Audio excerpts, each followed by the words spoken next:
Jagat maya dihebohkan dengan seseorang berdiri di atas patung Garuda Wisnu Kencana. Dari video yang beredar, terdengar suara dari orang-orang yang meminta pria tersebut turun. Sejumlah akun mengunggah video yang berujung viral itu. Bagaimana fakta sebenarnya? Saat ditelusuri, ternyata pria yang ada di atas patung GWK itu adalah teknisi Rob Akses PT Siluet Nyoman Nuarta bernama Ari Ardiansyah. Saat dikonfirmasi Kompas.com, Kamis 25 November 2021, Ari mengatakan peristiwa itu terjadi pada Rabu 24 November 2021. Pria yang biasa disapa Zunot ini menjelaskan saat itu ia tengah melakukan perawatan untuk patung GWK. Perawatan ini dilakukan secara berkala. Sebelumnya, Nyoman juga telah memberikan penjelasan melalui akun resmi Instagramnya @nyoman_nuarta.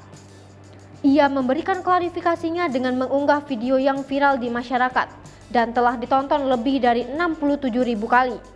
Nyoman menjelaskan dalam video tersebut bukanlah orang yang akan melakukan bunuh diri, melainkan salah satu stafnya yang tengah melaksanakan tugas pemeriksaan patung GWK. Patung Garuda Wisnu Kencana, patung GWK, dibuat tidak dalam waktu yang singkat. Pembuatan patung ini melalui proses panjang selama 28 tahun. Patung megah setinggi 121 meter yang dibangun di atas lahan seluas 60 hektar ini terbuat dari tembaga dengan teknik cor las terbesar di dunia.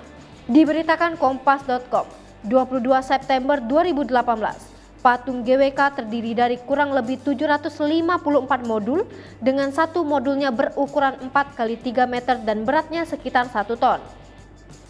Pembuatan patung melibatkan 1.000 pekerja yang terbagi menjadi dua, yaitu 400 pekerja di Bandung dan 600 pekerja di Bali. Garuda Wisnu Kencana merupakan wujud dari Dewa Wisnu yang tengah mengendarai seekor Garuda. Dalam agama Hindu, Dewa Wisnu merupakan dewa pemelihara. Saat ini, patung GWK menjadi salah satu daya tarik wisata di Bali, dengan para pelancong berdatangan untuk menyaksikan secara langsung patung megah ini. Hai pemirsa Sri Popo TV, jangan lupa komen, like, dan subscribe, serta tonton terus berita-berita terupdate lainnya ya.